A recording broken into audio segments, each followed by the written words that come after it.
بسم اللہ الرحمن الرحیم الحمد للہ رب العالمین الرحمن الرحیم مالک یوم الدین إياك نعبد وإياك نستعين اهدنا الصراط المستقيم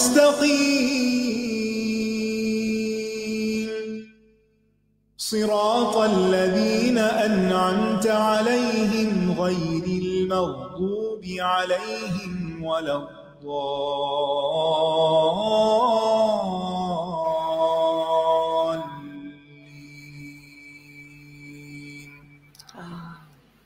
السلام علیکم ورحمۃ اللہ وبرکاتہ۔ وعلیکم السلام ورحمۃ اللہ وبرکاتہ۔ کیا حال ہے آپ کا؟ آج کون کون بارش میں نہایا؟ ماشاءاللہ، کافی لوگوں نے فائدہ اٹھایا۔ آپ کو پتہ بارش میں جانا بھی ایک سنت ہے؟ الحمدللہ، جن کو پتہ وہ چلے گئے تھے۔ اور بارش کے وقت دعا بھی پڑھی؟ کون سی؟ اللہم صیبا نافعا، ٹھیک۔ اور جب تیز ہوا چل رہی تھی اس کے لیے کیا پڑھا؟ اللہم انی اسألک خیرہا وخیر ما فیہا وخیر ما ارسلت بہ واعوذ بک من شرہا وشر ما فیہا وشر ما ارسلت بہ۔ خوش قسمت ہیں وہ جن کو یہ دعا آتی ہے اور انہوں نے پڑھی بھی ہے، اور آدھے خوش قسمت ہیں جنہیں آتی ہے اور پڑھی نہیں۔ نبی صلی اللہ علیہ وسلم جب بادل دیکھتے تھے تو آپ پہ گھبراہٹ طاری ہوتی تھی کہ پچھلی قومیں بادل کے عذاب سے بھی تباہ ہوئیں، تو آپ دعا پڑھتے تھے۔ تو ہر موقع کی ہمیں اللہ تعالیٰ نے نبی صلی اللہ علیہ وسلم کے ذریعے دعا سکھائی ہے، تو ہمیں اس کا اہتمام کرنا چاہیے۔ لہٰذا جو لوگ ابھی تک ان خوش قسمت لوگوں کی صف میں شامل نہیں ہوئے، ان سے بھی میری درخواست ہے کہ وہ ان دعاؤں کو یاد کر لیں، ٹھیک ہے؟ کیونکہ دعا کیا ہے؟ عبادت، یس، مخ العبادہ، عبادت کا بھی نچوڑ۔ جیسے دودھ پہ کریم آتی ہے نا، ایسے ساری عبادتوں میں دعا کا مقام ہے۔ چلیے آگے پڑھتے ہیں شفا کی دعائیں۔ نحمدہ ونصلی علی رسولہ الکریم، اما بعد فاعوذ باللہ من الشیطان الرجیم، بسم اللہ الرحمن الرحیم، رب اشرح لی صدری ویسر لی امری واحلل عقدۃ من لسانی یفقہوا قولی۔ ہم پڑھ رہے ہیں دعائیں، دل پریشان ہو اور غمگین ہو تو یہ پڑھیں۔ آج کی دعا ہے اللہ ربی لا شریک لہ، اللہ میرا رب ہے، اس کا کوئی شریک نہیں۔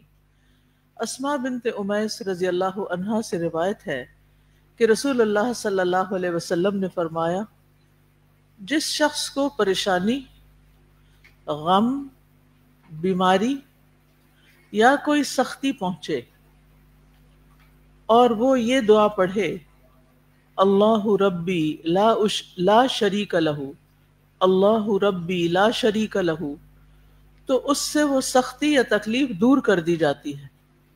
کتنی بڑی خوشخبری ہے۔ تو آپ میں سے جس کسی کو کوئی بھی پریشانی ہے، اس وقت تو پریشانیاں بھولی بھی ہوتی ہیں نا ہمیں، ہم مزے سے کلاس میں بیٹھے ہوتے ہیں، ایسی مجلسوں میں فرشتے حاضر ہوتے ہیں، اچھے ساتھی ہوتے ہیں، تو ہمیں دنیا کے غم بھول جاتے ہیں۔ جب یہاں سے باہر نکلتے پھر یاد آنے لگتے ہیں ایک ایک کر کے۔ تو اب بھی کوئی پریشانی یاد کر لیجئے، اور کوئی غم جو آپ کو لاحق ہوا ہو یا لاحق ہوا ہے اس وقت، یا کوئی بیماری ہے، کوئی سر درد ہے، کوئی تکلیف ہے، یا کوئی سختی آئی ہوئی ہے، کوئی مالی مشکل میں ہے، تو آپ دل سے پڑھیں سب مل کے، اللہ ربی لا شریک پھر پڑھیے.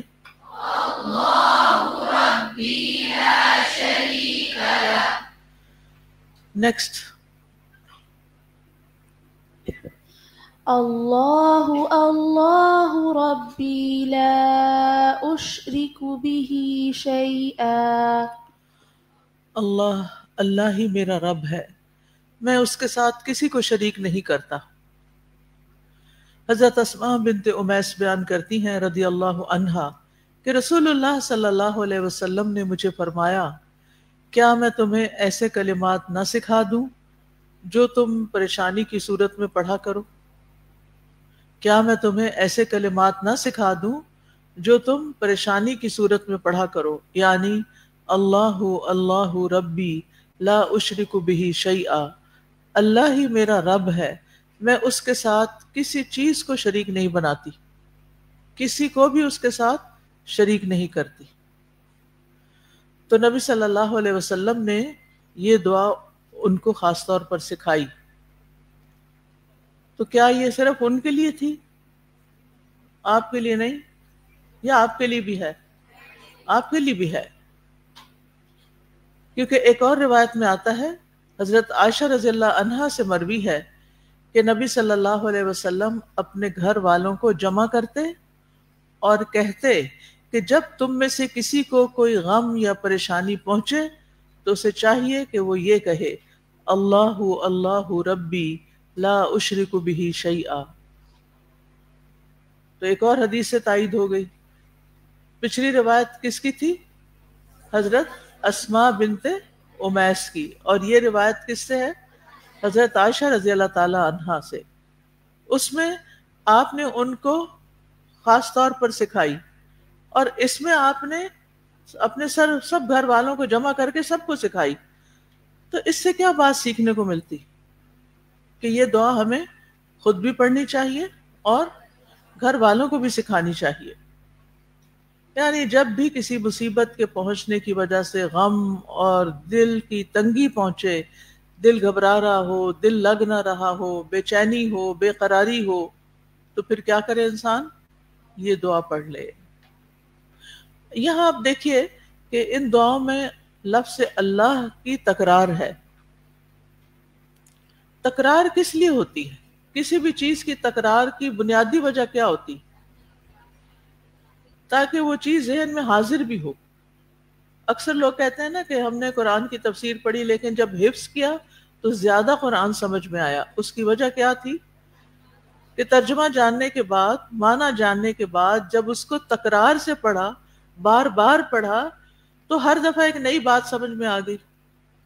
اگر ایک دفعہ دھیان نہیں گیا، دوسری دفعہ نہیں تو تیسری دفعہ، اور اگر 50 دفعہ پڑھنا پڑا تو پھر کیا ہوا؟ وہ اچھی طرح دل میں راسخ ہو گئی، بات سمجھ آ گئی. تو اس لیے لفظ اللہ کی یہاں بھی ہمیں تکرار ملتی ہے، کیونکہ اس سے انسان اللہ تعالی کی عظمت کو ذہن میں حاضر کرتا ہے، توحید کو پختہ کرتا ہے، اور اللہ دراصل اللہ سبحانہ وتعالی کا ذاتی نام بھی ہے. اور پھر اللہ اللہ ربی، اللہ ہی میرا رب ہے، یعنی جس نے مجھے وجود بخشا، جو میری ہر چیز کا مالک ہے، جو میری تربیت کرتا ہے،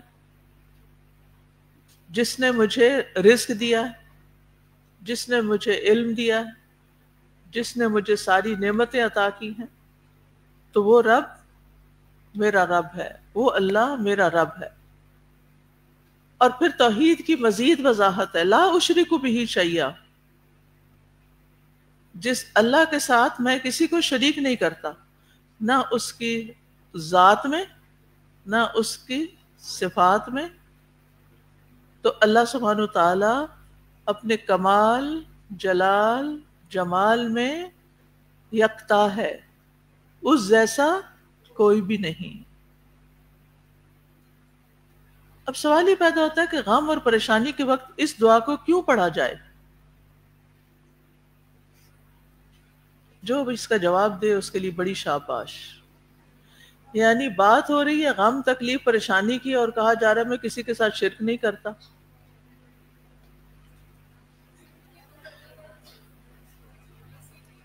آپ نے دیکھا ہوگا کہ لوگ عموماً شرک میں کب مبتلا ہوتے ہیں؟ جب ان پہ کوئی پریشانی آتی ہے نا تو پھر وہ کیا کرتے ہیں، چلو اس بابے کے پاس چلتے ہیں، وہ فلاں تعویذ والے کے پاس چلتے ہیں، وہ کوئی منتیں ایسی مان لیتے ہیں، کسی مزار پہ چل پڑتے ہیں، کوئی یعنی اس وقت شیطان کے لیے بڑا اہم موقع ہوتا ہے، بڑا خاص موقع ہوتا ہے کہ وہ لوگوں کو اس وقت پھسلا لے اور غیر اللہ کی طرف متوجہ کر دے. خاص طور پر اگر اس نے کوئی دعائیں کی ہیں اور وہ دعا قبول نہیں ہوئی تو کیا کرے؟ اللہ تعالیٰ تو نعوذ باللہ سنتا نہیں، تو چلو اس مزار یا قبر والے کے پاس اسے جا کے اپنی فریاد سناتے ہیں، نعوذ باللہ. تو اس لیے شرک پریشانی کے موقع پر یعنی انسان کمزور ہوتا ہے نا، بیماری میں انسان کمزور ہوتا ہے، تکلیف کے وقت انسان کمزور ہوتا ہے، اس وقت وہ ڈیسپریٹ ہوتا ہے کہ بس کوئی طریقہ ہو کہ مجھے نہ اس مصیبت سے نکال لیا جائے. مجھے آئی ڈونٹ کیئر کہ میں وہ کیا طریقہ ہے، وہ حلال ہے، حرام ہے، جائز ہے، ناجائز ہے، شرک والا ہے، کچھ بھی، بس مجھے چونکہ تکلیف ہو رہی ہے میں نے اس سے نکلنا ہے، اب جو مرضی میرا ہاتھ پکڑ لے. نہیں، بندہ مومن ایسا نہیں کر سکتا. وہ تکلیف کے وقت بھی صرف اللہ ہی کو پکارتا ہے، اسی سے فریاد رسی کرتا ہے.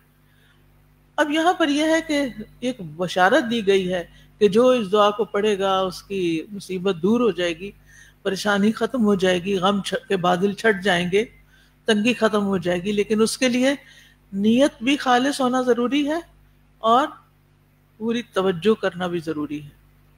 یعنی صرف زبان سے تکرار نہ کریں بلکہ کیا کریں، دل کے احساس اور شعور کو شامل کرتے ہوئے اس دعا کو پڑھیں. اصل میں شرک کیا ہے؟ شرک کا مطلب ہوتا ہے اللہ تعالیٰ کے علاوہ کسی اور کو بھی خالق، مالک، رازق یا مشکل کشا سمجھنا. یعنی اس صورت میں کیا ہے، چونکہ مشکلات کی بات ہو رہی ہے، تکلیف کی بات ہو رہی، جب ہم اللہ سبحانہ وتعالیٰ کے علاوہ کسی کو بھی مشکل کشا کا کیا مطلب ہے؟ مشکلیں حل کرنے والا، کھولنے والا، دور کرنے والا. جب ایسے ہم کسی اور کو سمجھ لیتے ہیں تو پھر یہ ہم اللہ تعالیٰ کے ساتھ شرک کر رہے ہوتے ہیں. کسی اور کو ہم نے ساتھ شریک کر لیا، کسی اور کو حاجت روا سمجھ لیا، مشکل کشا سمجھ لیا. ہمارے معاشرے میں کن لوگوں کو مشکل کشا سمجھا جاتا ہے؟ کچھ لوگوں کے نام کے ساتھ انہوں نے لگایا ہوا فلاں مشکل کشا. مشکل کشا کس کے نام کے ساتھ لگتا ہے؟ حضرت علی رضی اللہ تعالیٰ عنہ کے نام کے ساتھ. وہ لوگ جو ساری زندگی توحید پر رہے، جو بچپن سے ہی موحد تھے، ان کو اللہ کے ساتھ شریک کر لیا گیا. کس قدر ظلم اور زیادتی کی بات ہے.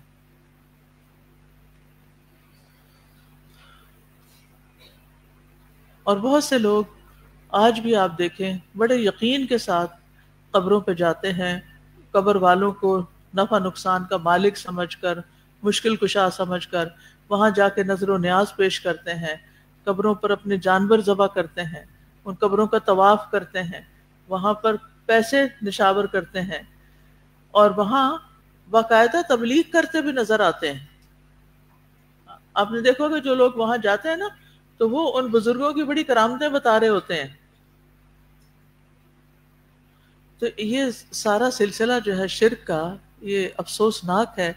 اور میں سمجھتی ہوں ہمارا ملک جو آگے نہیں بڑھ رہا نا، اس میں اور بھی کئی وجوہات ہوگی، لیکن ایک وجہ شرک بھی. شرک کرنے کی وجہ سے انسان اللہ کی رحمت سے دور ہو جاتا ہے.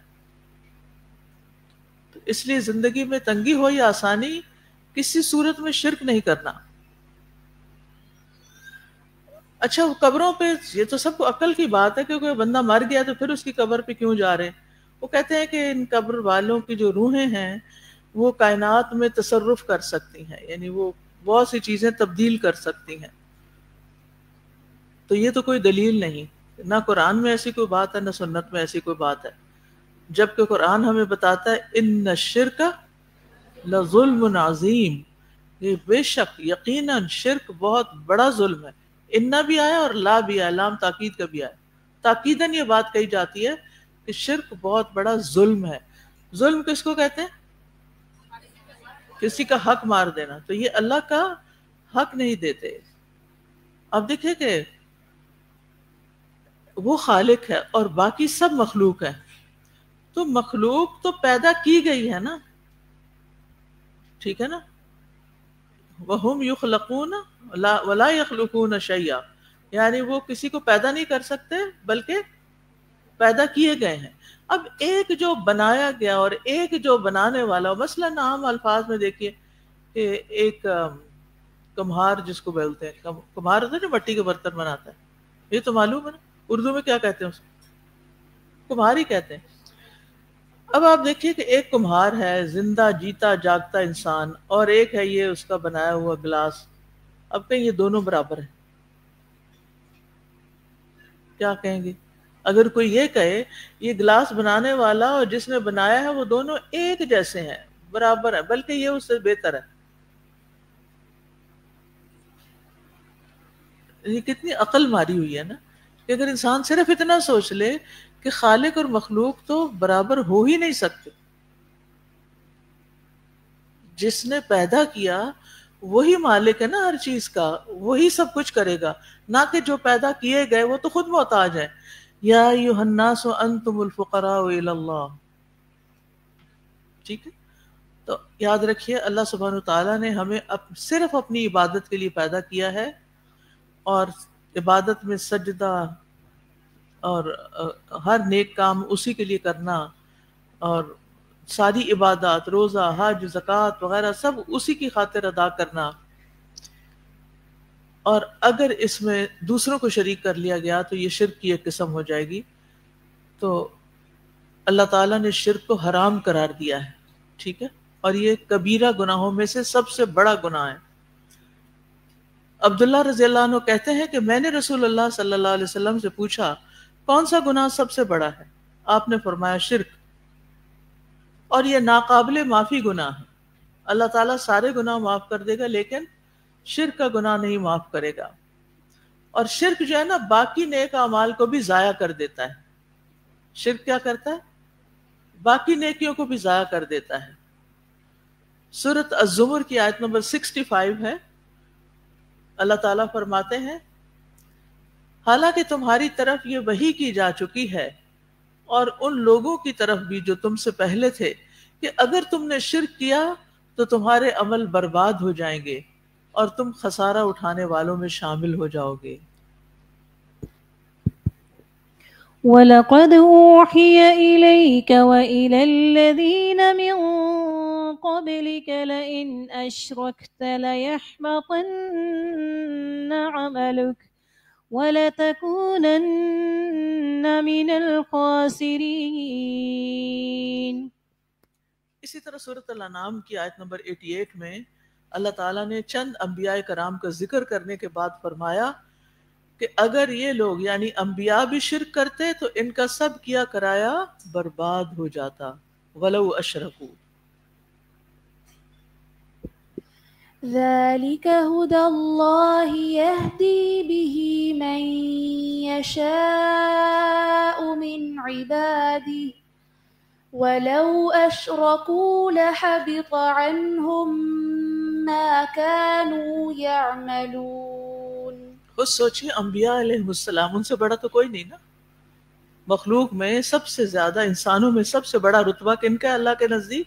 انبیاء کا. اللہ تعالیٰ ان کے بارے میں فرما رہے اگر وہ شرک کرتے تو ان کے بھی سارے اعمال ضائع ہو جاتے. وہ کرتے نہیں ہیں لیکن بتانا ہمیں مقصود ہے کہ اللہ تعالیٰ تو کسی کو بھی معاف نہیں کرے گا, کسی کو بھی نہیں چھوڑے گا اگر شرک کیا. اس لیے شرک کے بارے میں ہمیں سب سے زیادہ محتاط ہونا چاہیے. ان چیزوں کے پاس سے بھی نہیں گزرنا چاہیے جہاں سے شرک کی بو آتی ہو, کیونکہ شرک کے بعد بخشش نہیں اور مشرک ہمیشہ جہنم میں رہے گا. انہ من یشرک باللہ فقد حرم اللہ علیہ الجنہ ومأواہ النار وما للظالمین من انصار. جو شخص اللہ کے ساتھ شرک کرتا ہے اللہ نے اس پہ جنت حرام کر دی ہے اور اس کا ٹھکانہ دوزخ ہے, اور ظالموں کے لیے کوئی بھی مددگار نہیں ہوگا. ظالم یہاں کون ہے؟ شرک کرنے والے. اور شرک کتنی قسم کا ہوتا ہے؟ 2 قسم کا ہوتا ہے. ایک ہوتا ہے شرک اکبر اور وہ ہوتا ہے شرک فی الربوبیہ، اللہ کی ربوبیت میں شرک کرنا، یعنی کسی اور کو خالق، مالک، مدبر، عزت دینے والا، نفع نقصان دینے والا سمجھنا، یا اللہ تعالیٰ کی ربوبیت کا سرے سے انکار ہی کر دینا، جیسے فرعون نے کیا تھا، اس نے کہا تھا انا ربکم الاعلی، یا اللہ کی ربوبیت میں کسی اور کو شریک کر لینا، جیسے نصارہ نے دعویٰ کیا کہ 3 الہ ہیں، یا اولیاء اور صالحین کے بارے میں یہ سوچنا کہ یہ مرنے کے بعد بھی اپنے کام کرتے رہتے ہیں اور حاجتیں پوری کرتے ہیں، مشکلات کو ٹالتے ہیں، یہ ساری قسمیں شرک فی الربوبیہ میں شامل ہیں۔ اسی طرح شرک فی توحید الاسماء والصفات، اسماء و صفات میں کسی کو شریک کرنا، یعنی جو صفات اللہ تعالیٰ کی ہیں ان کو اوروں سے منسوب کر دینا، کہ اللہ تعالیٰ شافی ہیں تو فلاں بھی شافی ہے، نہیں، صرف اللہ ہی شافی ہے۔ اس میں یہ بھی آتا ہے کہ انسان اللہ تعالیٰ کی صفات میں دوسروں مخلوق کو شریک کرے، یا اللہ تعالیٰ کی بعض صفات مخلوق میں دیکھے، یا مخلوق کو اللہ کے مشابہ قرار دے صفات میں، ٹھیک ہے۔ تیسرا ہے شرک فی الالوہیہ، الوہیت میں شرک، یعنی عبادت میں کسی کو شریک کرنا، مثلا غیر اللہ سے مدد مانگنا، دعائیں کرنا، غیر اللہ کا خوف ہونا کہ وہ کسی خاص غیبی طریقے سے نعوذ باللہ نقصان پہنچا دے گا، اگر فلاں پیر صاحب کی قبر پر دودھ نہیں چڑھایا تو کیا ہوگا، تمہارا گھر برباد ہو جائے، تمہاری بھینس مر جائے گی، اس طرح کی چیزیں سوچنا، یا غیر اللہ کے نام پہ جانور ذبح کرنا، غیر اللہ سے دعائیں کرنا، غیر اللہ سے ایسی محبت کرنا جیسی محبت اللہ سے کی جاتی ہے، اور پھر غیر اللہ سے اس طرح ڈرنا کہ وہ بھی اپنی قدرت سے جس کو چاہے جو چاہے نقصان دے سکتا ہے، کوئی نقصان نہیں دے سکتا سوائے اللہ کے، اور کوئی فائدہ نہیں پہنچا سکتا سوائے اللہ کے۔ اور شرک اصغر کیا ہوتا ہے؟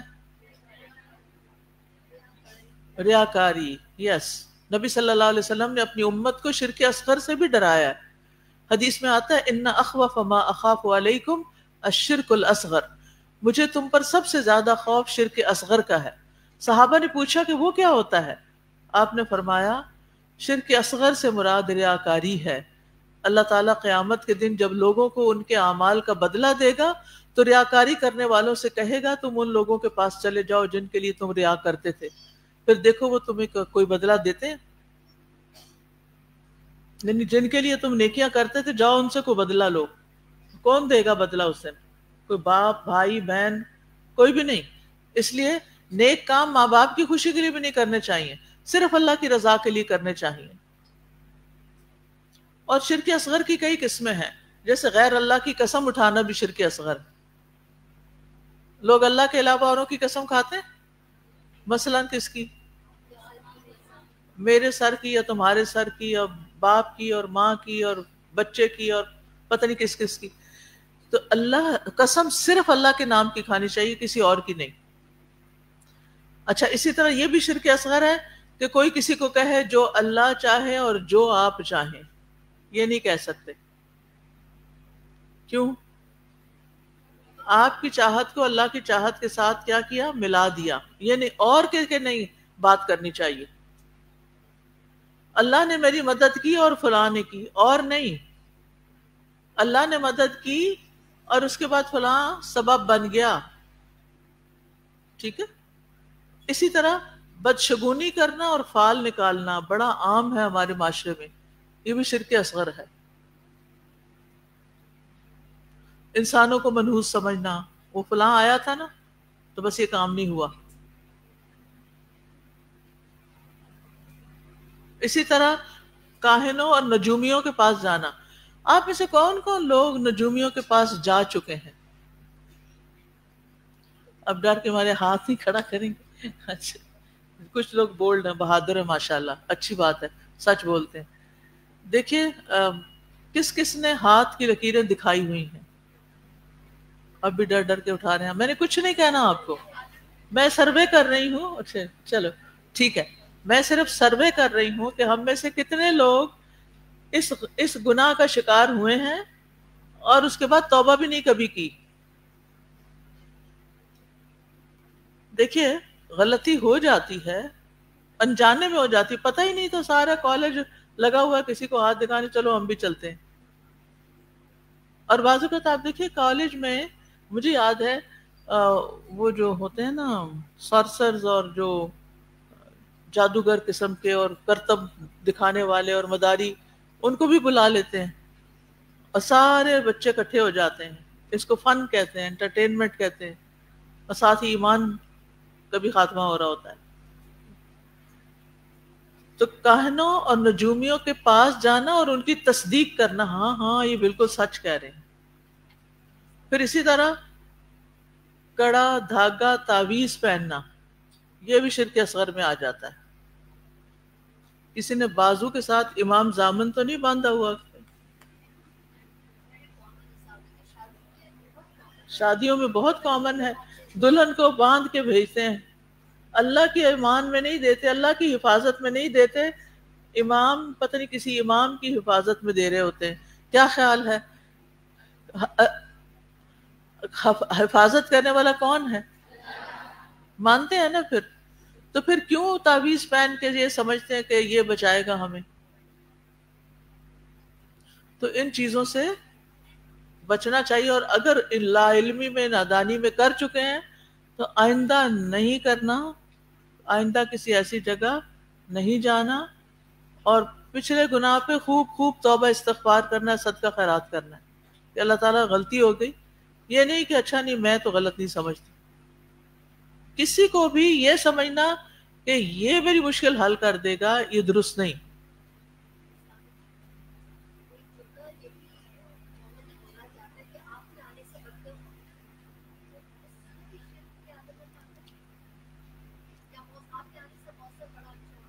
یہ تو درست بالکل نہیں. آپ کے آنے سے موسم اچھا ہو گیا.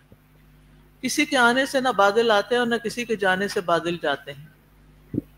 وہ اللہ کے حکم سے آتے ہیں اور اللہ کے حکم سے ہوائیں ان کو اڑا کے لے جاتی ہیں. ٹھیک ہے جی. اور برکت والا جو کہتے ہیں کہ آپ کے آنے سے برکت ہوگی، رحمت برکت ہوگی، صرف اللہ دیتا ہے جی بندے برکت نہیں دیتے، بندے برکت کے مالک نہیں ہوتے. صحیح. یہ ہوتا ہے کہ کچھ لوگوں کے آنے سے خیر ہوتی ہے تو اس میں یہ کہ اللہ سبحانہ تعالیٰ نے رحمت کر دی، فلاں کو بھیج دیا، یا فلاں جو بھی کوئی خیر. جیسے قرآن برکت، باعث برکت ہے. اس کا کیا مطلب ہے کہ قرآن پڑھیں گے تو برکت ہوگی، بس رکھ دیں گے تو خالی رکھنے سے تو برکت نہیں ہوگی. ٹھیک ہے. تو بہرحال شرک کرنے کا سب سے بڑا نقصان یہ ہے کہ مشرک کے دل میں اللہ تعالیٰ کی تعظیم اور محبت کم ہو جاتی ہے، کیونکہ اس کو دوسرے جو مل جاتے ہیں. اور یہ چیز انسان کے لیے ذلت اور رسوائی کا باعث ہے. اور مشرک جو ہوتا ہے نا وہ اللہ تعالیٰ پہ بدگمانی کر رہا ہوتا ہے. اللہ تعالیٰ تو میرا کام نہیں کرے گا، تو میں جا رہا ہوں فلاں نجومی کے پاس، وہ میرا ستارہ دیکھ کے، نجومی نجم سے ہے، نجم ستارے کو کہتے ہیں، وہ ستارہ دیکھ کے مجھے بتائے گا کہ میرے ساتھ کیا ہونے والا ہے اور کیا کرنا چاہیے مجھے. اب دیکھیے کتنا عام ہے ہمارے معاشرے میں، اگر کسی کا بچہ نہیں ہو رہا، اولاد نہیں ہو رہی، تو لوگ ڈاکٹر کے پاس بعد میں جاتے ہیں. پہلے کس کے پاس جاتے ہیں؟ بابوں کے پاس. اور بعض اوقات اپنی عزتیں لٹا کے آ جاتے ہیں. عجیب و غریب خوفناک کہانیاں. تو ہم سب کو شرک کی اچھی طرح پہچان ہونی چاہیے کہ کیا کیا چیز شرک ہے، اور ایسے ہی اسے ڈرنا چاہیے جیسے آپ سانپ بچھو سے ڈرتے ہیں کہ میں اس کے قریب گئی تو وہ کاٹ لے گا مجھے. تو ایسی جگہوں سے بھی بچنا چاہیے، ایسے لوگوں کی کمپنی سے بھی بچنا چاہیے. اللہ یا تو ان کو سمجھائیں یا پھر خود تبرأنا منہ. آپ کوئی کچھ کہے گا؟ جی نوشین. سازا کچھ جملے ایسے ہوتے ہیں جیسے فلاں نہ ہوتا تو میں مر ہی جاتا، وہ نہ ہوتا تو میں کیسے بچ جاتا، کتا نہ ہوتا تو چور آ جاتے. تو یہ بھی جملے شرکیہ جملے میں شمار جی ہیں. ہاں. پیچھے ان کو دیجیے.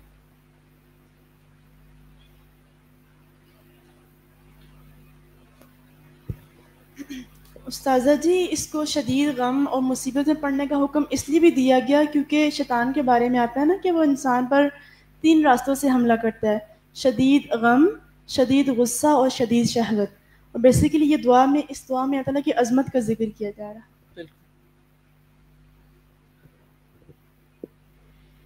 استاذہ جی میں ایک مرتبہ ایک رشتہ دیکھنے کے لیے گئی تھی، تو وہ جو لڑکی کا والد تھا وہ نجومی اور بہت مشہور، یعنی کہ لوگ کہتے تھے کہ اس کی بات تو بہت ہی سچی ہوتی ہے، اور آپ یقین کریں کہ میں اس کو دیکھ کے خوف زدہ ہو گئی تھی کہ اس کی اپنی ٹانگیں جو ہے نا وہ کام ہی نہیں کر رہی تھی، یعنی کہ وہ فالج تھا اس کو۔ تو میں اس دن اتنا ڈری کہ یہ شخص لوگ کہتے ہیں تو یہ کسی کو کیا دے سکتا ہے جو خود اپنی ٹانگیں جو ہے وہ ٹھیک نہیں کر سکتا۔ تو بہت زیادہ اس دن مجھے خوف بھی آیا، اور میں تو خیر اس چیز کے لیے نہیں گئی تھی، لیکن وہاں میں نے وہ چیز ہمارے ایک استاد تھے ڈاکٹر ظہور اظہر، ایک دفعہ کلاس میں انہوں نے مزے کا لطیفہ سنایا، کہنے لگے کہ میں یہاں انارکلی سے گزر رہا تھا، لاہور کی بات ہے، پنجاب یونیورسٹی، انارکلی سے گزر رہا تھا تو ایک طوطے والا بیٹھا ہوا تھا، تو طوطا جو خبریں جس کے ذریعے، تو وہ طوطے والے نے کچھ پرچیاں لکھ کے رکھی ہوئی تھیں، اور جو پیسے دیتا تھا تو طوطے کو کہتا تھا کہ ایک پرچی اٹھا دو، وہ پرچی اٹھا کے تو اس میں جو لکھا ہوتا تھا وہ کہتے یہ تمہاری قسمت ہے۔ کہتے میں نے طوطے والے سے پوچھا، میں نے کہا اس طوطے سے پوچھ کے بتاؤ کہ تمہاری قسمت کب بدلے گی، تم کب تک یہاں بیٹھے رہو گے؟ قسمت کا حال معلوم کریں، وہ لگا ہوتا ہے نا، کہتے کہ آپ کی قسمت کا کیا حال ہے۔ جی جی پریڈکشن بھی اسی میں آتی ہے، غیب کا علم کس کو ہے؟ جی استاذہ میں یہ اللہ ربی لا اشرک بہ شیئا کے بارے میں کہنا چاہ رہی تھی کہ سم ٹائمز بہت سٹلی ہمارا نا ریلائنس جو ہے وہ رانگ ہو جاتی ہے۔ جیسے مجھے بہت سال ایک پین کا ایشو رہا، میں ایک سرٹن تھراپسٹ سے تھراپی کراتی تھی، پھر جب یہاں آ گئی تو وہ ایکسیسیبل نہیں تھا، تو بیڈ ایکسپیرینس ہوا، تو مجھے لگتا تھا کہ نہیں اب کوئی تھراپسٹ مجھے میں نے جانا ہی نہیں ہے۔ پھر ایک تھراپسٹ کے پاس گئی تو دل میں آیا کہ شکر ہے اچھا تھراپسٹ مل گیا، لیکن یہ والا جو مومنٹ ہوتا ہے نا کہ اس وقت آپ کو نگیٹ کرنا ہوتا ہے کہ میرا سورس آف ریلائنس ایک تھراپسٹ ہے یا اللہ کی ذات ہے۔ تو یہ جو اسٹیٹمنٹ ہے اللہ ربی لا اشرک بہ شیئا، یہ اس کو ری افرم کرنا ایسے مومنٹس میں بہت میں سمجھتی ہوں ضروری ہے، بہت ضروری۔ شیئا کوئی بھی چیز، کچھ بھی، چھوٹی سی بھی نکرہ ہے، یہ شیئا تقلیل کے لیے ہوتا ہے۔ استاذہ جی میں اپنا پرسنل ایکسپیرینس شیئر کرنا چاہتی ہوں اس دعا کے حوالے سے، اللہ ربی لا اشرک بہ شیئا۔ میں نے پچھلے اکتوبر میں انٹرنیشنل کانفرنس تھی اور ہاسٹل بند ہوا تھا، تو ہم سب لوگ گھر گئے تھے، تو واپسی پہ رستے بند تھے اور میں فیصل آباد سے آ رہی تھی، صبح 9 بجے کی نکلی ہوئی تھی اور رات 8 بج گئے تھے مجھے ادھر اسلام آباد میں، اور ابھی میں باہر میں روڈ پہ تھی، گاڑی میں تھی، تو میں رستے میں اپنا ترجمہ یاد کرتی آ رہی تھی، اور اس طرح تو میں نے پارہ کھولا اور میں نے کہا اب تفسیر ریوائز کر لیتی ہوں۔ تو جیسے میں نے کھولا نا تو اس پہ پہلے پیج پہ یہ دعا لکھی ہوئی تھی، آپ نے تفسیر میں بتائی تھی کہ جب بھی دل پریشان ہو اور بے چینی ہو تو آپ یہ پڑھیں۔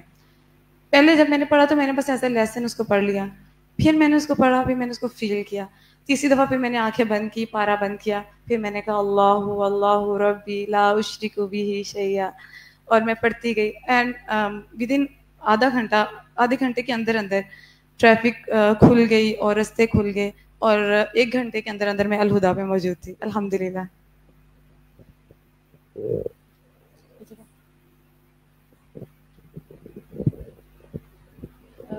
استاذہ شرک اور شکر ان دونوں کے الفاظ ایک ہی ہیں، حروف ایک ہے لیکن ان کی ترتیب مختلف ہے، لیکن یہ ایک دوسرے کے الٹ ہیں۔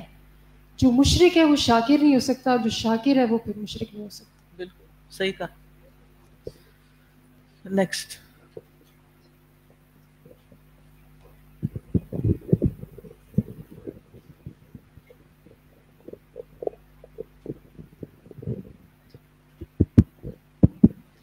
لا الہ الا انت سبحانک انی کنت من الظالمین۔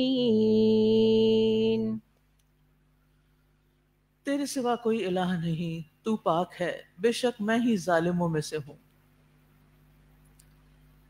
یہ آیت سورۃ الانبیاء کی ہے، آیت کریمہ کہا جاتا ہے اس کو۔ اس آیت میں اس دعا سے پیچھے آتا ہے اور مچھلی والے یونس کا ذکر کیجئے علیہ السلام۔ جب وہ اپنی قوم سے غضبناک ہو کر چلا گیا تو اس نے خیال کیا کہ ہم ہرگز اس پر قادر نہ ہوں گے، پھر اس نے اندھیروں میں پکارا کہ تیرے سوا کوئی معبود نہیں، تو پاک ہے، بے شک میں ہی ظلم کرنے والوں میں سے ہوں۔ نبی صلی اللہ علیہ وسلم نے اس کے بارے میں فرمایا، ذُنُّون یعنی یونس علیہ السلام کی دعا جب وہ مچھلی کے پیٹ میں تھے، یعنی لا الہ الا انت سبحانک انی کنت من الظالمین، جب بھی کوئی مسلمان کسی معاملے میں ان الفاظ کے ساتھ اپنے رب سے دعا کرے، وہ دعا اس کے لیے ضرور قبول ہوگی۔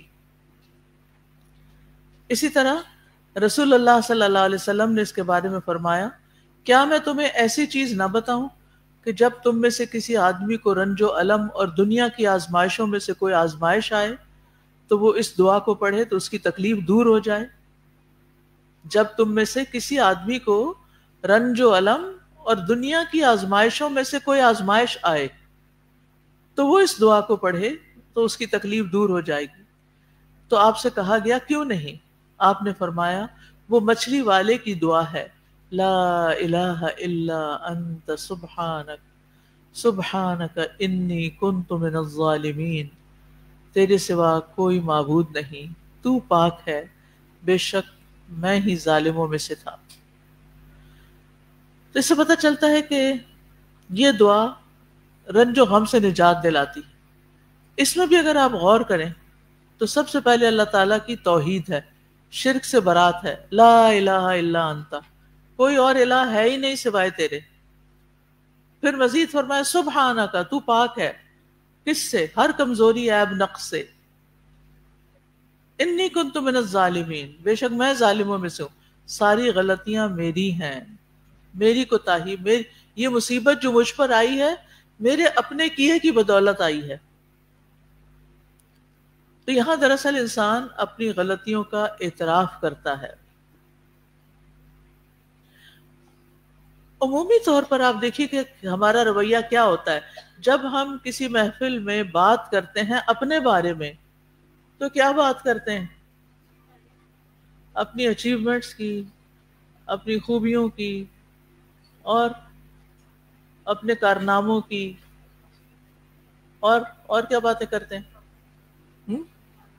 کامیابیوں کی، اپنی بہادری کی، اپنے ٹیلنٹ کی، کیونکہ ہم میں سے ہر شخص کیا چاہتا ہے؟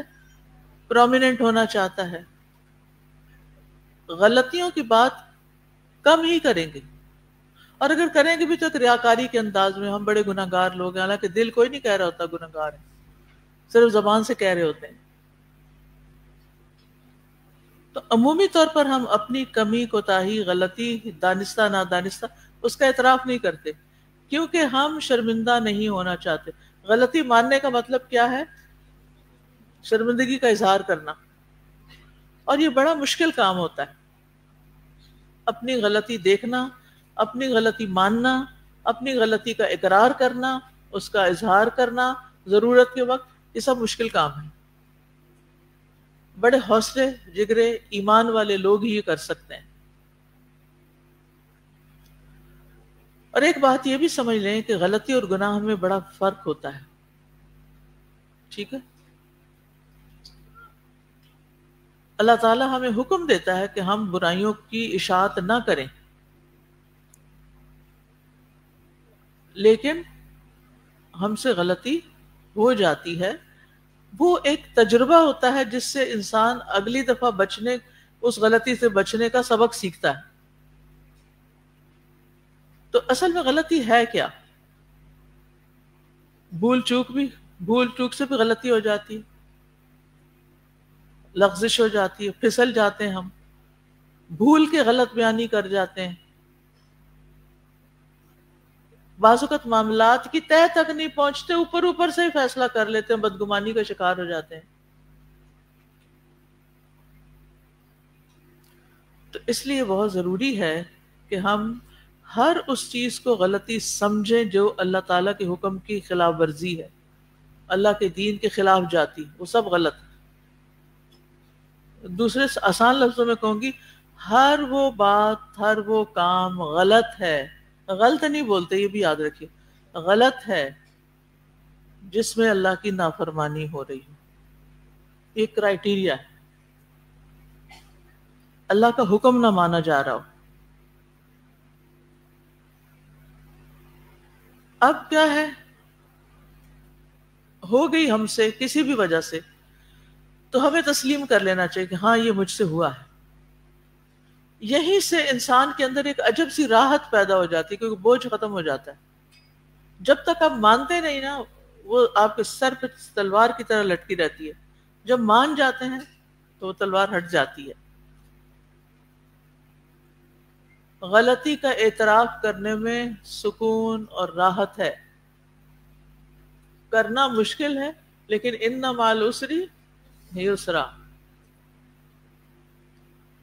اور ویسے بھی اگر دیکھیں تو یہ خود احتسابی میں آتا ہے، سیلف انالیسس، اپنا حساب کتاب کرنا، اپنی ذات کا جائزہ لینا،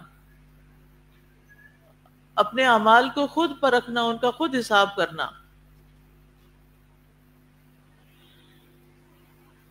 مومن دنیا میں ہی اپنی غلطیاں دیکھتا رہتا، اپنا احتساب کرتا رہتا ہے، تاکہ ان کی معافی بھی مانگ لے اور کیا کرے، توبہ کر لے اور اصلاح کر لے، یس، اپنا نیکی کر لے، اس کے بدلے میں کوئی نیکی کر لے کمپنسیشن کے لیے۔ تو یہ خود احتسابی جو ہے، اپنا انالیسس کرنا، یہ ہماری زندگی کا حصہ ہونا چاہیے۔ اگر کوئی ہماری غلطی کی نشاندہی کرے تو ہمیں کیسا لگتا ہے؟ ہمیں برا لگتا ہے، ہم فوراً ڈیفینسو موڈ میں آ جاتے ہیں، ہم اپنا دفاع کرنے لگتے ہیں۔ بعض اوقات کوئی شخص بات شروع کرتا ہے اور اس کی بات غلط ہوتی ہے، یا ہمیں صحیح سمجھ نہیں آتی تو ہم اسے غلط سمجھتے ہیں، تو اخلاق اور ادب کا تقاضا کیا ہے کہ ہم کیا کریں؟ کاٹ دیں اس کو بیچ میں، ڈیفینسو ہو جائیں، اس کا انکار شروع کر دیں؟ نہیں، کیا کریں گے؟ اول سے آخر تک پہلے بات سنیں گے کہ یہ کیا کہہ رہا ہے، پھر یہ جاننے کی کوشش کریں گے کہ یہ اس طرح کیوں کہہ رہا ہے، یہ اس طرح کیوں کہہ رہا ہے، یہ بات ایسے تو نہیں، کیا اس کو کوئی بھول لگی ہے، یا اس نے کوئی خود سے گھڑ لی ہے، ریزن کیا ہے، یا کوئی ہیبچول لائر ہے، یعنی جھوٹ بولنے والا ہے۔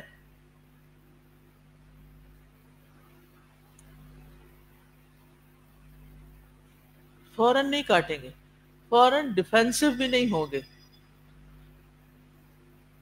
آپ دیکھیں بعض اوقات کوئی آپ کو غلط کہتا ہے اور آپ ہوتے نہیں، کبھی کبھی تو ہوتے ہیں، تو کیا کرنا چاہیے؟ ایکسپٹ کر لینا چاہیے۔ کبھی نہیں ہوتے تو پھر کیا کرنا چاہیے؟ اس وقت خاموشی اختیار کی جا سکتی ہے یا نہیں؟ ناٹ شور، آپ میں سے کچھ لوگ شور نہیں ہیں، کی جا سکتی ہے۔ اس کا فائدہ کیا ہوگا؟ آپ کو غور و فکر کا موقع ملے گا، آپ کو اس کی اصلاح کا موقع، اس کو بہتر کرنے کا موقع ملے گا۔ آپ کو یہ پتہ چلے گا کہ اچھا، جس اینگل سے یہ چیزوں کو دیکھ رہا ہے، اس شخص کی اصلاح کرنے کی ضرورت ہے، پھر آپ اس طریقے پہ سوچنا شروع کریں گے۔ اور ویسے بھی ہمیں ہمیشہ توبہ کرتے رہنا چاہیے۔ جو شخص خود احتسابی کرتا ہے، جو شخص توبہ کر لیتا ہے، وہ پہلے سے بھی زیادہ اوپر کے درجے میں چلا جاتا ہے۔ اور پھر آپ دیکھیے کہ انسان کے اندر ایک عاجزی بھی پیدا ہوتی ہے۔ بعض لوگ ہم پر تنقید کر رہے ہوتے ہیں اور ہمیں بڑی بری لگ رہی ہوتی، یا بعض اوقات کچھ لوگ عام بات کر رہے ہوتے ہیں، جنرل بات، ہم کیا کرتے ہیں؟ اسے پرسنل لے لیتے ہیں۔ یہ غلطی بڑی عام ہے ہم میں۔ بات سمجھ میں آئی؟ کوئی کیا سمجھ میں آئی؟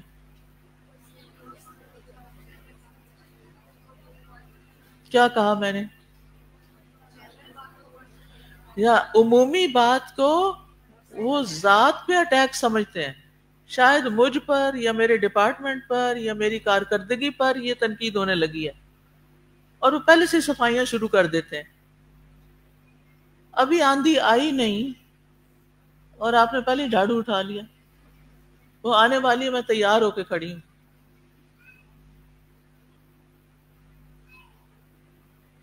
سن تو لے بھائی، سمجھے تو صحیح کیا کہہ رہا ہے، کیوں کہہ رہا ہے کوئی.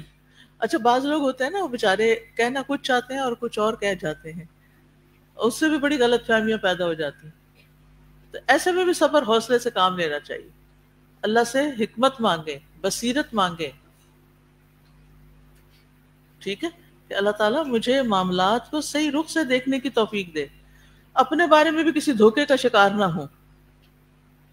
تو جو شخص یہ سمجھ کے پڑھے گا کہ میں خطا کار ہوں اور واقعی خطا کار ہوں، اس کی اللہ تعالیٰ ضرور سن لے گا. بعض لوگ آیت کریمہ اس احساس اور شعور کے بغیر ہی پڑھتے رہتے ہیں کہ میں خطا کار ہوں.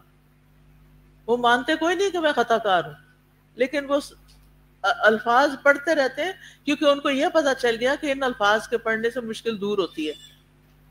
اور بعض کو خود بھی نہیں پڑھتے، کسی سے پڑھوا لیتے ہیں. کیا خیال ہے؟ آپ میں سے کس کس نے آیت کریمہ کے ختم کی مجلس میں شرکت کی ہوئی ہے؟ ماشاء اللہ ماشاء اللہ. جی سارے ہال کا ہاتھ اٹھ گیا ہے. اس سے پتہ چلتا ہے نا کہ یہ میرے شارٹ سرویز ہیں اصل میں، کہ ہمارے معاشرے میں کیا ہو رہا ہے، تاکہ آپ کو بھی پتہ چلے کیا ہو رہا ہے. اس سے بھی پتہ چلتا ہے کہ اس طرح کی رسمیں کتنی عام ہیں نا. یہ شارٹ کٹس ہیں، آسان رستے ہم نے نکالے ہوئے ہیں. صاحب خانہ جن کو کوئی مصیبت آئی بھی ہے وہ ہوتی ہیں کچن میں مزے مزے کے کھانے پکانے میں، اور جو باہر سے مہمان آئے ہوئے ہوتے ہیں وہ کوئی گپ شپ کے ساتھ ساتھ گٹلیاں گراتے جاتے ہیں، کیونکہ 1 لاکھ پتہ نہیں 40,000 پورا کرنا، یہ کتنا 1.25 لاکھ، وہ کتنا ہوتا ہے 1,20,000 25، اچھا 1,25,000.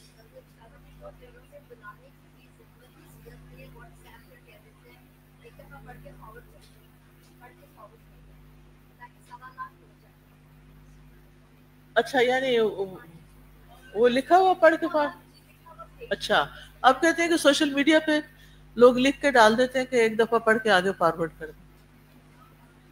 کس قدر مشقت میں ڈالتے ہیں دوسروں کو جن کا کوئی قصور ہی نہیں ہے.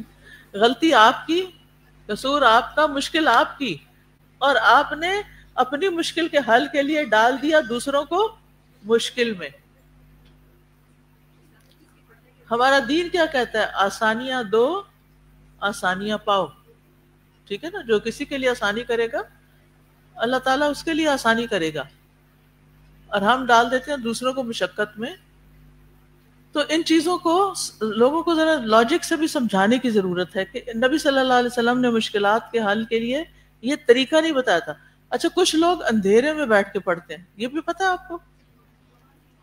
کچھ لوگ پانی کے اندر ہاتھ ڈال کے یا تسبیح پانی میں رکھ کے پھر پڑھتے ہیں. یہ کہاں سے پتا چلا ان کو؟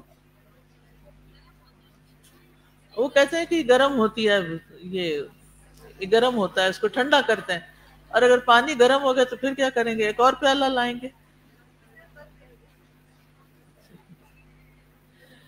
بہرحال کرنے کا کام یہ ہے کہ جو آپ کو ایسی مجلس میں بلائے پھر آپ کریں گے کیا؟ انہیں کہیں گے آپ انہیں کہیں اچھا میں آ رہی ہوں، میں آپ سے، میں نے الہدا سے پڑھا ہے یا کسی دینی ادارے سے، کیونکہ ہو سکتا ہے الہدا کا نام سنتے ہی ناراض ہو جائیں. تو آپ کہیں کہ میں نے قرآن مجید پڑھا ہے، حدیث بھی پڑھی، تو میں چاہتی ہوں آپ کے ساتھ تھوڑی سی کچھ قرآن حدیث کی باتیں شیئر کروں. ٹھیک ہے، آپ کوئی بھی اچھا سا ٹاک لے کے، کوئی حدیث کی کتاب لے کے، کچھ اچھی سی آیات جو آپ کو پسند ہے، آیت الکرسی کا ترجمہ، سورۃ فاتحہ کا ترجمہ، آمن الرسول کا ترجمہ اور ہلکی پھلکی تفسیر، وہ کہیں کہ ہم یہ سنتے ہیں، چلیں. اچھا پھر کیا ہوگا؟ اس کے بعد کیا، اگر آپ کو کوئی سوال ہے تو آپ کریں، یا اگر انہیں کہیں اچھا آپ نے تو سوال نہیں کیا، میں آپ سے ایک سوال کرتی ہوں. اچھا آپ کو پتہ ہے کہ جو آپ پڑھ رہے ہیں اس کا مطلب کیا ہے؟ پھر آپ ان کو مطلب بتائیں. تو انہوں نے کہا کہ یہ تو اپنے لیے پڑھ رہے ہیں تو گھر والوں کے لیے کیا کر رہے ہیں؟ یہ تو آپ دیکھیں نا، اب قرآن کو بدل تو نہیں سکتے. ہاں، انہو من الظالمین، لا الہ الا انت سبحانک انہا من الظالمین، انہو من الظالمین، یہ کہہ سکتے نہیں؟ وہ تو کہہ رہے ہیں انی کنت من الظالمین. تو اب انہیں سمجھائیں، انہیں ترجمہ بتائیں اور ان کو بتائیں کہ اس سے بہتر ہے کہ آپ یہ چیزیں پڑھیں اور آپ جاتے ہوئے ساتھ تکلیف میں پڑھی جانے والی دعائیں لے جائیں. ایک اچھا سا کارڈ، شادی کے کارڈ کتنے مہنگے مہنگے آتے ہیں، ان کو کاٹیں کیونکہ شادی گزر گئی، اب اس کی ضرورت نہیں. تو سارا کارڈ پھینکنے کے بجائے صاف حصہ کاٹ کے رکھ لیں اور اس کے اوپر اچھی اچھی دعائیں خود لکھا کریں. سارے کارڈز کو اچھے سے استعمال کریں. ٹھیک، کسی سے سیکھ لیں، کیلی گرافی سیکھیں، اس پہ یہ مختلف دعائیں ہاتھ سے لکھ کے، ذرا سے تھوڑے پھول بوٹے بنا کے، پیارا سا میسج لکھ کے وہ ساتھ لے جائیں اور ان کو کہیں یہ بہت مجرب دعا ہے، اس کے بارے میں تو حدیث میں بھی آیا ہے، یہ خوشخبری ہے. تو اس طرح آپ نے کیا کرنا ہے، لوگوں کو مشکل سے نکال کے آسانی کی طرف لانا ہے تاکہ ان کے مسائل حل ہوں. جی، ان کو پنک سکارف کو دیجیے، مائک دیجیے پنک سکارف کو.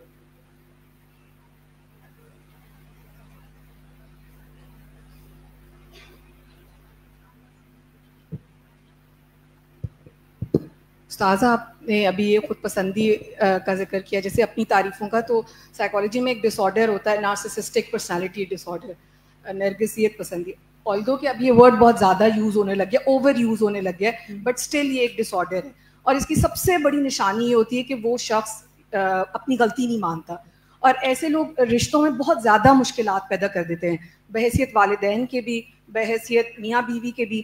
اور مطلب اس کی آسان نشانی ہے، مطلب اگر کوئی والدہ ہے اپنے بچے کو بہت ڈانٹے یا مارے اور بچہ یا کوئی اور اس کو سمجھانے کی کوشش کرے تو وہ کبھی بھی وہ ایکسیپٹ نہیں کرتی. وہ مطلب یہ مجھے تنگ بہت کرتا ہے، یا اس نے مجھے اتنا تنگ کیا، ہم تو ایسے نہیں تھے، ہم تو اتنے اچھے بچے تھے، یہ بچہ ہی ایسا ہے. اور اگر بڑے ہو کے بچے یہ بات کریں تو اکثر مائیں ناراض ہو جاتی ہیں کہ میری ساری تم نے کیے کرائے کو مطلب پھینک دیا، اور یہ کہہ رہے ہو کہ میں نے مارا بہت، ڈانٹا بہت، تم نے اتنا تنگ کیا، لوگ یہ کہتے تھے. اس کے بجائے اگر مطلب بحیثیت والدہ ہم اپنی تھوڑی سی غلطی مان لیں کہ ہاں بیٹا مجھے غصہ آ جاتا تھا یا میں تھک جاتی تھی، تو وہ بچے کے بھی میرا خیال ہے وہ زخم منتمل ہو جائیں گے، تھوڑے سے بھر جائیں گے، اور ہمیں بھی ایک سکون مل جائے گا. بالکل. تو یہ وقت کے ساتھ بڑھتا جا رہا ہے، رشتوں میں یہ مشکلات بڑھتی تو خود احتسابی ضروری ہے، اپنا حساب کرنا، اپنی غلطی کو جاننا اور اس کو ماننا اور اس کو صاف کرنا اور اس سے باہر نکلنا، اس کی اصلاح کرنا. دوسروں کی اصلاح سے پہلے کس کی اصلاح ضروری ہے؟ اپنی اصلاح ضروری ہے. تو جو اپنی غلطی نہیں دیکھتا نا اور اس کو مانتا نہیں، تو پھر وہ دوسروں کی بھی اس کی بات اثر نہیں کرتی، چاہے اپنی اولاد یہ اس پر بھی اثر نہیں کرتی. وہ کہیں گے خود تو یہ کرتے ہیں اور ہمیں یہ کہتے ہیں. جی فرمائیے، مائک کھولیے، لیفٹ سائڈ کا آف ہے مائک. ہاں، السلام علیکم. وعلیکم. استاذہ، میں دیکھ رہی تھی کہ ان سارے کلمات میں جو ہے نا توحید کی بات کی گئی ہے. تو جب انسان بیمار یا پریشان ہوتا ہے تو انسان کا ایمان بہت کمزور ہونا شروع ہو جاتا ہے. تو جب انسان یہ کلمات پڑھتا ہے تو انسان کا ایمان اور مضبوط ہوتا ہے اور انسان کے قدم پھسلنے کے چانس بہت کم ہو جاتے ہیں. بالکل صحیح. جی ان کو دیجیے. ایک چیز بہت کامن ہے کہ لوگ بولتے ہیں مولا علی، تو جب ان سے اس بارے میں بات کریں، ان کو سمجھائیں، تو وہ بولتے ہیں کہ اس میں حدیث ہے کہ جس کا میں مولا اس کا علی مولا. اس بات کی کیا حقیقت، مطلب اس حدیث کا مولا کا مطلب پتہ ہے؟ مددگار. وہ کس کے مددگار تھے؟ اس کا یہ ہوتا ہے نا کہ حضرت علی کس کے مددگار تھے؟ نبی صلی اللہ علیہ وسلم کے مددگار تھے نا. جب وہ بچپن پوچھا کہ میرا ساتھ کون دے گا تو انہوں نے کہا میں دوں گا، اور پھر اس کے بعد انہوں نے دین کی خدمت کی، مدد کی. پھر جب وہ فوت ہو گئے تو اب کس کے مددگار ہیں؟ ٹھیک ہے نا، کہ مطلب انسان زندگی میں مددگار ہو سکتا ہے. ہاں، فوت کے مرنے کے بعد کوئی کسی کا مددگار نہیں بنتا. مرنے کے بعد قرآن کیا کہتا ہے؟ قیامت کے دن کون کس کا مددگار ہوگا؟ صرف اللہ مددگار ہوگا. ہاں، اللہ مددگار ہوگا، اللہ ہی ہوگا.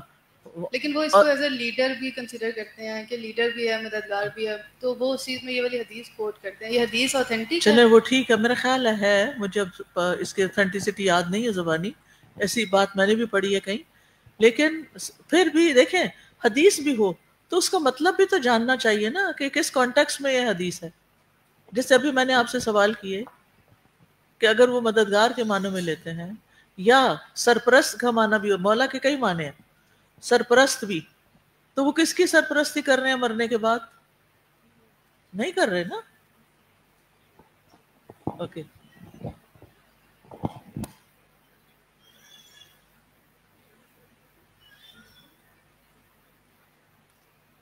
ادھر سے کسی کے پاس بولیے. السلام علیکم. وعلیکم السلام. میں نا اپنے نیبرز میں گئی ہوں، ان کا آپریٹ تھا تو میں ان کے گھر گئی ہوں اور میں نے جا کے ان کو کہا ہے کہ آپ شفا کی دعائیں پڑھیں اور اس طرح کے ذکر اذکار بتائے. تو کہتی ہیں آپ الوداع جاتی ہیں؟ میں نے کہا جی الحمدللہ پڑھتی ہوں میں. تو کہتی ہیں الوداع کا تو قرآن ہی الگ ہوتا ہے. میں نے کہا کیا مطلب ہے؟ کہتی نہیں وہ تو اپنا قرآن پاک انہوں نے رکھا ہوا. تو میں نے کہا نہیں وہ تو عربی مصحف ہوتا ہے. کہتی ہاں یہی والا پڑھاتے ہیں، وہ قرآن پاک نہیں پڑھاتے، وہ عربی والا پڑھاتے ہیں. میں نے کہا وہی قرآن پاک ہے، وہ سعودیہ میں آپ نے دیکھا نہیں ہے وہاں جاتے ہیں جب عمرہ حج کرنے کے لیے، وہ تو حرم کا قرآن. تو کہتی ہے وہ تو ادھر کا ہے نا، جو ہمارے والے تو قرآن پاک دوسرے ہیں. تو میں نے کہا آپ کھول کے چیک تو کریں، پڑھنا تو شروع کریں. کہتی ہے نہیں میں نے تو الوداع جاتی تھی پہلے، اب میں نے اس لیے چھوڑ دیا کہ ان کا قرآن پاک چینج ہے. او ہو یہ تو آج انکشاف ہوا. ابھی تو چھپ رہا ہے مصحف الوداع کا، ابھی تو چھپا ہی نہیں، تو پہلے ہی استاذہ جی پہلے بین لگ گئے. استاذہ جی ہمارا استاد جی یہ آیت کریمہ کے بارے میں میں اپنا بچپن کا ایکسپیرینس بتانا چاہ رہی ہوں. میرے ساتھ میری کولیگ تھی تو وہ کہتی ہیں تیراکی کے لیے سیکھنے کے لیے نا آیت کریمہ پڑھ لیا کریں. میں نے کہا اچھا. تو ہم اپنے ہی زمین کے ٹیوبل میں نہا رہے تھے تو میں نے تیراکی کے لیے کوشش کی تو 2-3 غوطے آ گئے. میں نے کہا میں نے تو پڑھی ہے، مجھے تو تیراکی نہیں آئی. تو سر پہلی جو دعائیں ہیں دو اس کے لیے یہ ہے کہ میرے ساتھ یہ بہت ایسا رہا ہے جادو کا معاملہ، اور تعویذ بھی پہنے، یہ سب کچھ بھی ہوا، ہاتھ بھی دکھایا گیا، لیکن جب اللہ نے ہدایت دی تو سر جی اب میں 3.5 سال سے تقریباً سورہ البقرہ کی روزانہ تلاوت کرتی ہوں ماشاءاللہ. اور اس کے ساتھ پھر جادو کا ہی نہیں، مجھے اور بہت سے فائد ملے الحمدللہ. ہر مشکل بیماری کی ہے کوئی بھی برکت ہے، اس کا پڑھنا باعث برکت ہے اور اس کا چھوڑنا باعث حسرت. جی جی آپ بولیے.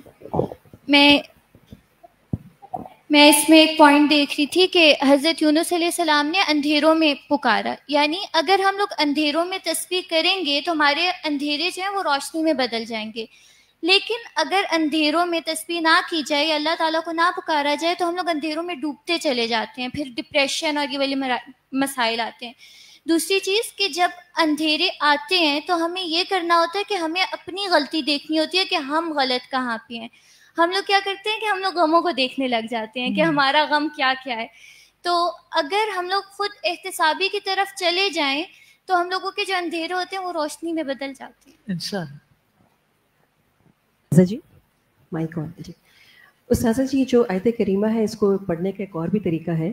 جیسے آپ نے کہا نا اندھیرے میں پڑھتے ہیں، تو خواتین ایسے کرتی ہیں کہ اندھیرے میں بیٹھ جاتی ہیں، اپنے سامنے پانی کا پیالہ رکھتی ہیں، پانی کے پیالے میں تسبیح ڈالتی ہیں اور پھر اس پانی کے اندر ایک کلام پڑھتی ہیں. اور وہ کہتی ہیں کہ چونکہ یونس علیہ السلام پانی میں تھے، مچھلی کے پیٹ میں تھے، تو اس اندھیرے میں پھر یہ تسبیح کرنے کا بہت فائدہ ہے. وہ تسبیح ساتھ لے کے گئے ہوئے تھے. اور اس طرح سے دوسری بات یہ ہے کہ جو ہماری زندگی میں غم، پریشانیاں، ساری جو مشکلات آتی ہیں، تو یہ بھی انسان کا ایک مائنڈ سیٹ ہوتا ہے. اور اس سے نکلنے کے لیے انزائٹی مینجمنٹ اسٹریٹجیز جو ہیں استاذہ وہ اڈاپٹ کرنی بہت ضروری ہے. سب سے پہلے تو ہم ہماری زندگی میں جو بھی انسرٹینٹیز ہیں، جو بھی ہم اس کو ایکسیپٹ کر لیں کہ ہاں یہ چیز ہے. پھر دوسری بات ہے کہ اپنے آج پہ ہم فوکس کریں. ہم ماضی اور مستقبل کے غموں میں اپنا سارا وقت آج خراب کر دیتے ہیں. پھر اسی طرح استاذہ جی جو ہماری جتنی نیگیٹو تھاٹس ہیں اس کو ہم ریفریم کریں اور پازیٹیو الٹرنیٹیوز تلاش کر لیں ہم. تو یہ 2-3 ٹپس ہیں، اس سے اگر ہم اس کو اپنا لیں تو بہت حد تک یہ ہماری پریشانیاں آسان ہو جاتی. جی اوکے جزاکم اللہ خیر. اچھا آپ کچھ کہہ دیجیے کریں.